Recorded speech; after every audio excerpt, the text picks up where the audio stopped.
What's up, guys and gals? Welcome back to the Nerdcast for the next episode of the Banner Saga 2. My name is Splattercat, and we are in a rough way right now. We are not doing amazingly. It's been a rough trip where almost everything has failed. Things have not gone well. Trigvy's dead. We didn't get a pet bear. Bad things are bad, but I wasn't using Trigvy anyways. Not that big of a deal. He's the exact same as Luden anyways, so there's not really too big of a difference there. I think we might have lost his item, though, when he died, his Trigvy's necklace or whatever it is. The rain finally ceases, but the wind picks up. You squint into the gusts and have a clear view of the vast plains ahead. There doesn't seem to be much out here, Ivor says. His tone conveys wonder and concern in equal measure. Hopefully in Grundar we can spend some of this cash we've got to get our supplies back up so that I can rest for a couple of days and fix our morale, which is absolutely horrific. The ground shakes again, enough to cause the yaks to strain at the leads in panic. Out here in the plains with nothing but open sky above, you feel remarkably vulnerable. Only a few trees around and no mountains, Hakon says in a wry tone.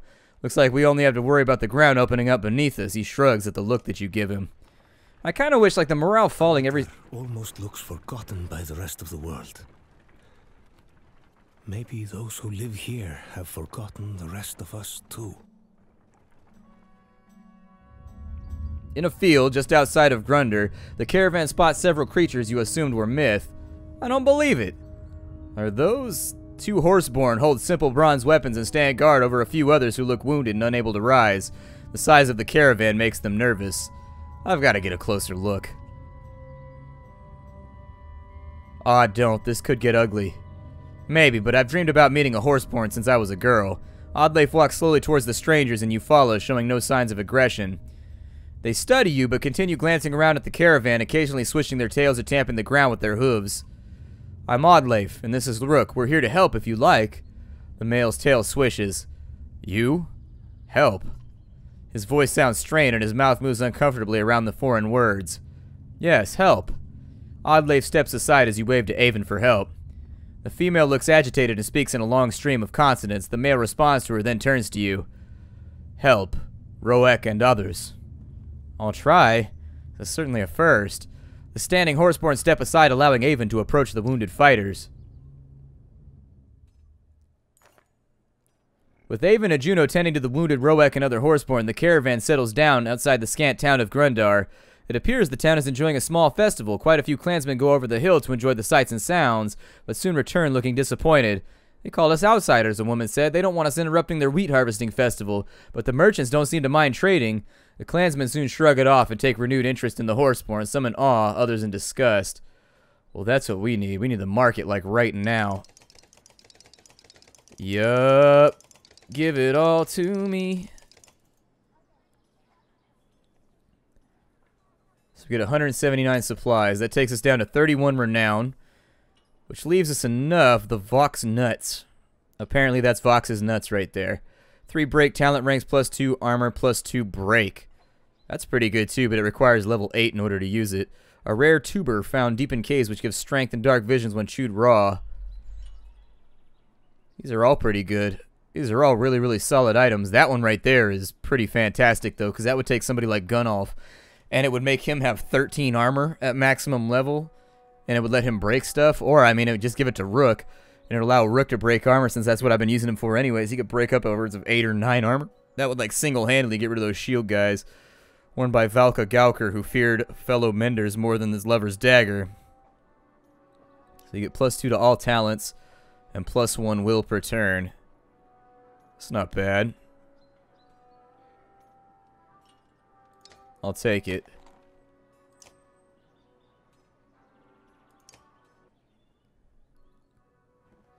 Thank. You glance at Ubin, who snorts and smiles.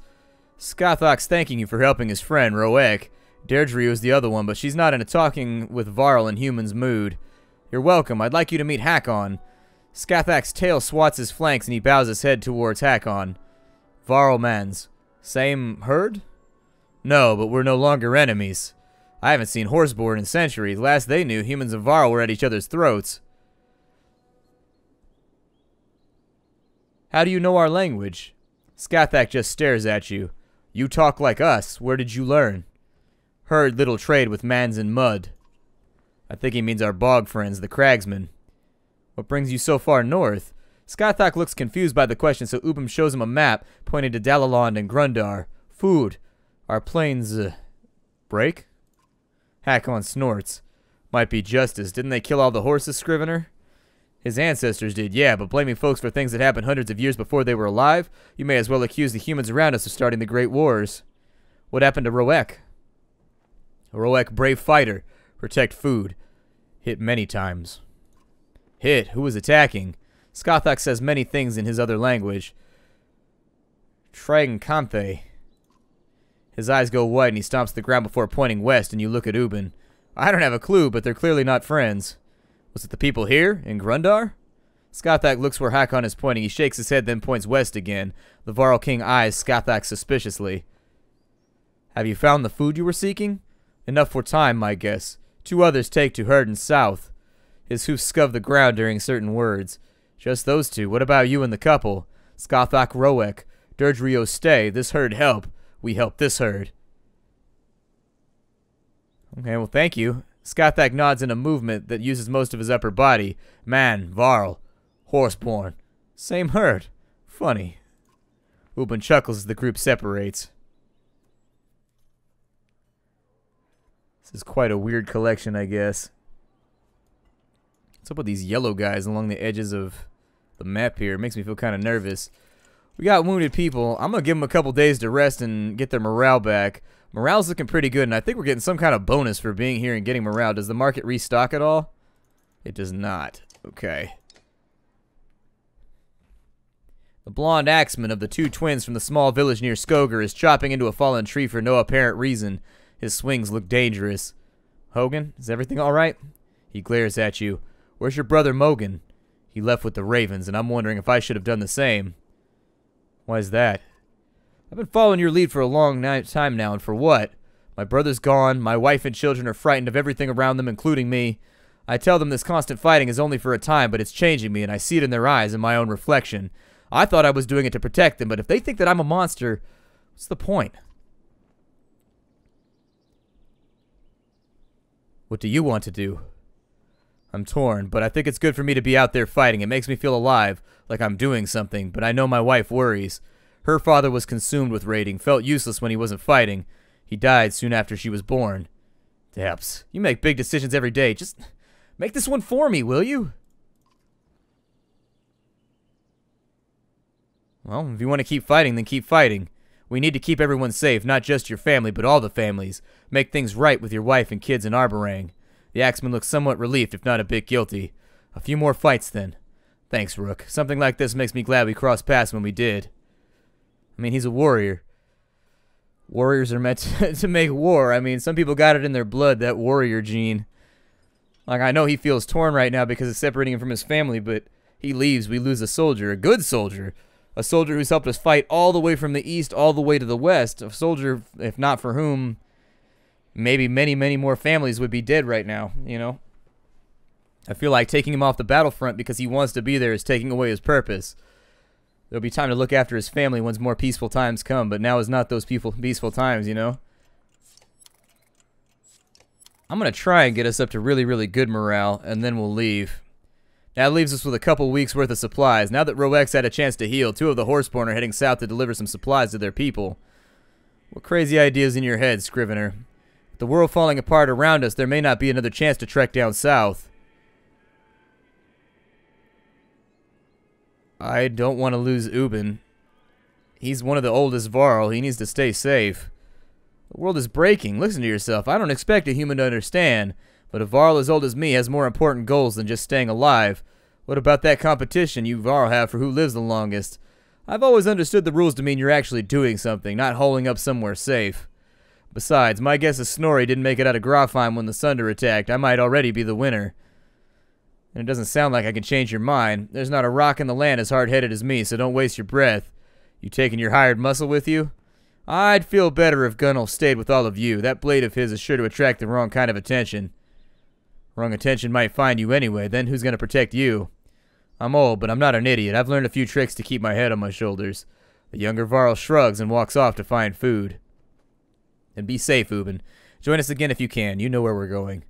Don't worry about me. Just make sure you're alive to see this thing through to Arborang. Farewell. Scrivener says a few more goodbyes before departing with the Horseborn.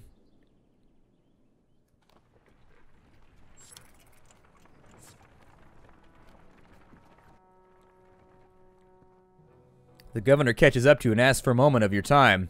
His bodyguard is silent beside him. There's something to be said for you getting us across that chasm and through the bog. Is that a compliment? You haven't gotten as many people killed as I expected. You give the governor a half smile. You'll still fail, and I'll be there to push your face in the dung. Is there something you wanted? I want to see these people safely to Arborang, get us across these barren plains, and I might be impressed. He turns to leave but stops. Oh, and try not to pick up any more strays along the way, yeah? Rugged sneers in the direction of the horseborn before walking away. Dude, we're traveling in the presence of mythical creatures right now. What else could you possibly want? Mythical creatures are super fun. They add a joviality to the campaign that I think we require right now. We should have really, really good morale for a while. I'm hoping, anyways, we should be able to keep morale up before things get any weirder. We're back down in the bogs, though. Game trail, one of the few gathered hunters says, looking at the beaten path of grass. No telling what we might find down it, but it'll fill some stomachs. Let's make a wager who brings back the biggest kill. Everyone in the group starts smiling and tossing coins in a purse before heading down the trail. When it branches, 2 hunters sprint left and 3 think. The center trail looks more promising. You consider what to do. Search the ground for clues. The other hunters took paths with cloven hoof tracks. There's a chance you could kill the largest hog among them. To the right are rabbit tracks and possibly something much bigger, but it's hard to tell. You consider what to do. Let's go down to the right. You choose to hunt alone and move down the path quietly. Sure enough, a couple of hares bolt for cover before you can sight them. But it's not you they're afraid of. The scent hits you as a bear crashes through the brush nearby. You instinctively aim and fire, scoring a shot that no one will ever believe. You shot 537 pounds of meat. However, you can only carry a hunter back to the caravan. 1 hunter was wounded, but it'll heal. The 2 others brought back a large boar, but you are clearly the victor. You give everyone back their coin and drinks are shared while the injured man's leg is mended. Later, the entire caravan enjoys the stories of the hunt while feasting. Huzzah! Plus 25 supplies. That was a good day for us right there. Finally, we needed a W here. We needed it really, really badly. And they're going to forage on the turn right after. We're going to be okay. Ahead, the caravan comes to an immediate halt. That's the second feigned shoe this bloody beast has thrown all day, the Yak's tender curses.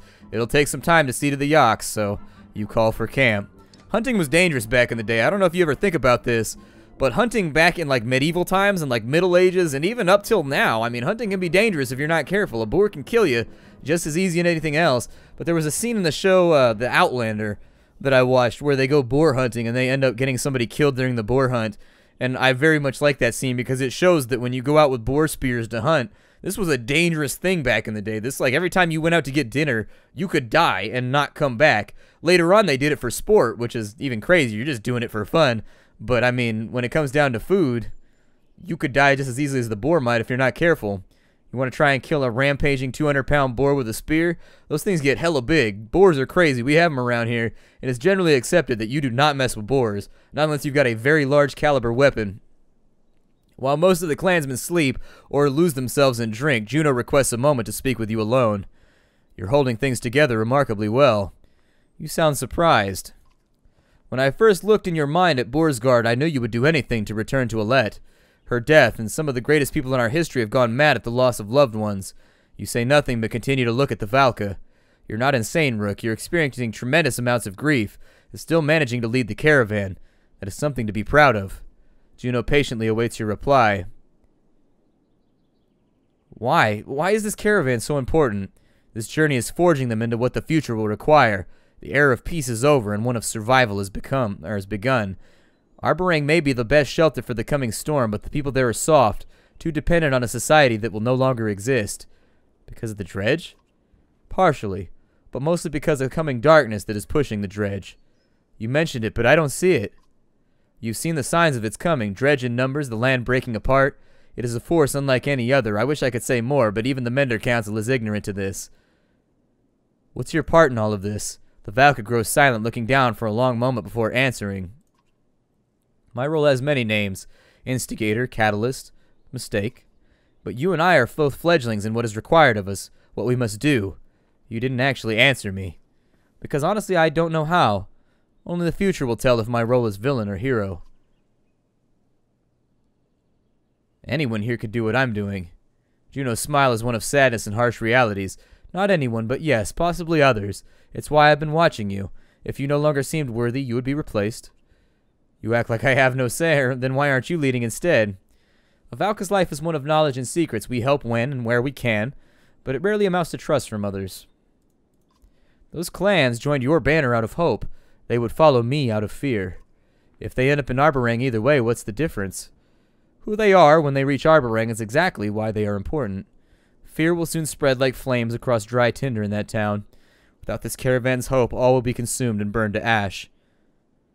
Thank you. I should get back to checking on the others. Before you go, there's one thing I must address with you. The serpent. I thought you needed some books and Manahar before knowing anything else about it. That is true, but the chasm at Ormsdollar and the tremors in the ground concern me. Yeah, me too. Should that incredible creature ever resurface, do not attempt to stop it. It would take power unseen in ages to affect the serpent. If you see it, run. Her words chill you as you find yourself nodding to her command.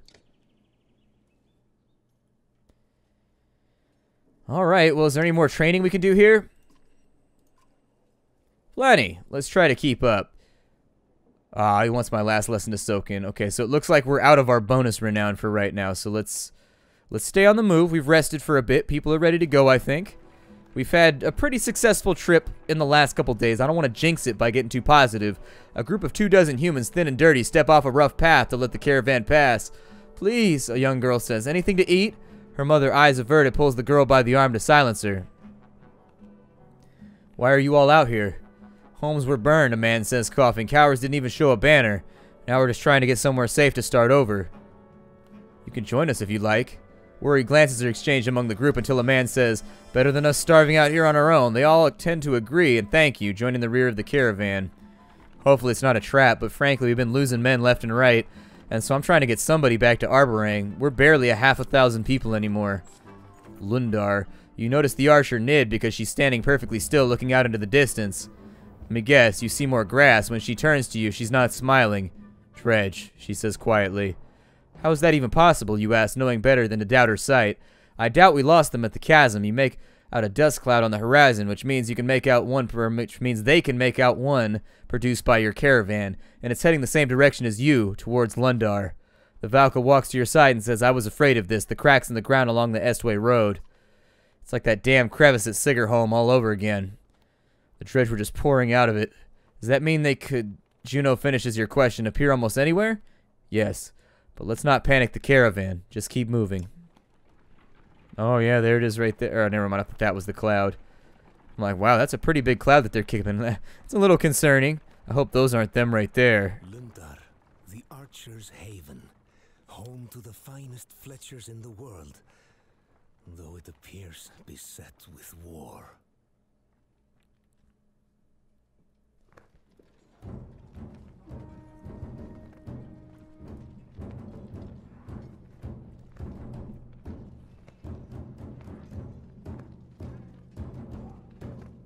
Horseborn. Why are they attacking?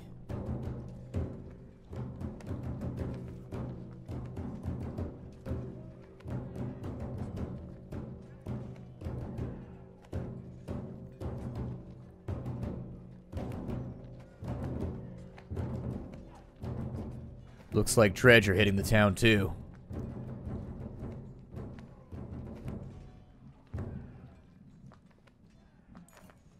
Sow, sweat, this is bad, Hakon says. Lundar's fighting on two fronts and barely holding it together. Hakon's been warring long before you were ever born, but his worried look is unsettling. I had always heard about the Horseborn had trouble with walls since they usually fight in open fields. Ubin's the only one old enough to actually know, but it doesn't really matter because those walls will barely slow the dredge. And if those dredge flatten this town, we're defenseless out on the plains. What are the Horseborn after? All eyes turn to Roek, Deirdre, and Skathak. The 3 Horseborn in your caravan are pointing and talking excitedly in their own language. Deirdre nods towards Roek, tossing her head and baring her teeth. You're surprised by the look of savage fury on their faces as the couple takes off without warning, charging the attacking Horseborn. While Skathak remains behind, he clearly wants to join them, but he awaits your decision. They could die on their own, Oddleif shouts, not hesitating to follow Roek and Deirdre. Ivor sighs. She's lost her mind over those new members of the clan and might lose her life for it, too. He looks at you. We could fight Dredge or Horseborn, or split up and fight both if you're feeling suicidal. If we're splitting up, my Varl are hitting the dredge, Hakon says. We're good at that. Ingvar can do what he wants. He always has. You consider your options. Skothak, why did they take off like that? Skothak bites his lips and flips his mane left and right. Return fight! He's either nervous and hiding something or cannot find the right words. Hakon spits. We don't have time to figure out his stomps and tail whipping. Let's stop the Horseborn and deal with the dredge later. Though the Horseborn are much faster, you and the others follow Roak and Durdrio towards this unfamiliar foe. It looks like the force you train is roughly the size of the enemies. It could go either way, but a victory here protects most of the clansmen. Oddleif is hemmed in near 2 Horseborn, and you assume we're Roak and Durdrio, but the kicked-up dust blurs your sight. We could drive away straight for her, but these Horseborn are fast. If they flank us, we will take heavy losses. Shield wall. Oddleif made her decision. I can't sacrifice innocent people for Oddleif's stupidity in rushing out here. We'll go slowly and we'll use shield bangers. Exactly how I would do it, Rugga says. No sense in risking everyone for a few who are foolish enough to blindly enter the fight. Your army advances against unknown tactics of the enemy Horseborn. Yeah, I mean, she wants to put the entire group at risk. She obviously doesn't care about it very much, and so she's on her own out there. Eric, we're going to drop you. Let me have Hakon in here. Let's drop Gris. Instead of Gris, I do like Ursa a lot. I'm actually coming around on Ursa. Ursa's a pretty solid character if you can deploy her intelligently, or if you can shield bash somebody across her flame. That would also be a great way to use it. Luden's a great character too, and I like having him in.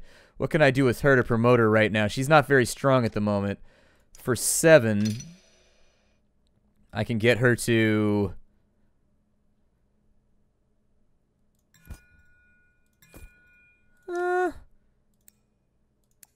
I actually think her abilities would be best used.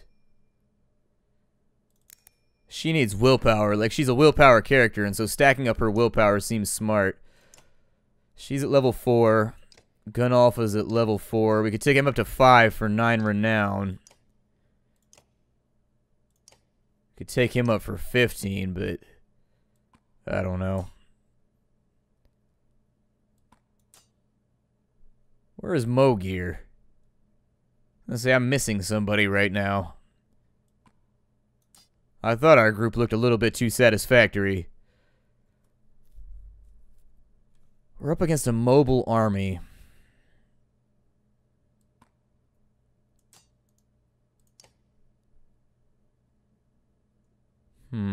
He's got pretty good stats. I'll probably bring him along. He is a hero after all. And we need a hero to save us. Oh, he's got 3? Wow, okay. What does Gunnulf have rocking?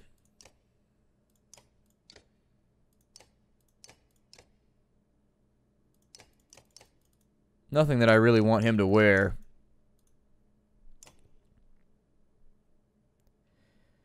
I could give him Trigvy's necklace. That would make him into like a death machine whenever it procs. Like, oh my god, especially if you whirlwinded somebody and had that go off. Yikes. That could be the stuff right there. Since we're not bringing Luden anyways, let's just take this group in. This seems alright to me. We're going to have trouble maneuvering a little bit, but I think we're going to need a shield wall anyways to protect all of our squishies from the highly mobile enemies. What does Skothak do, by the way? He's a horse-bound Tulu. What's his ability? Trample. Charges forward, tramples an enemy, and attacks from behind. The enemy suffers strength damage during the charge, is subsequently struck for 1 per tile. The Horseborn moved before the trample and is left concussed, suffering 20% on his next attack. That's pretty good. It's pretty good indeed. Well, I'm going to stop right here because I said that I didn't want to like split the battles in half. My name is Splattercat. I will see you all in the next episode of the Banner Saga 2, where things are going okay. They're not going amazing. I think we can do better, but we'll give it our best. I'll see you in the future, everybody. Hi, do. Be sure to stop on in if you want to get the game for yourself. By all means, do that. I'll have a link for you down below. Bye, everybody.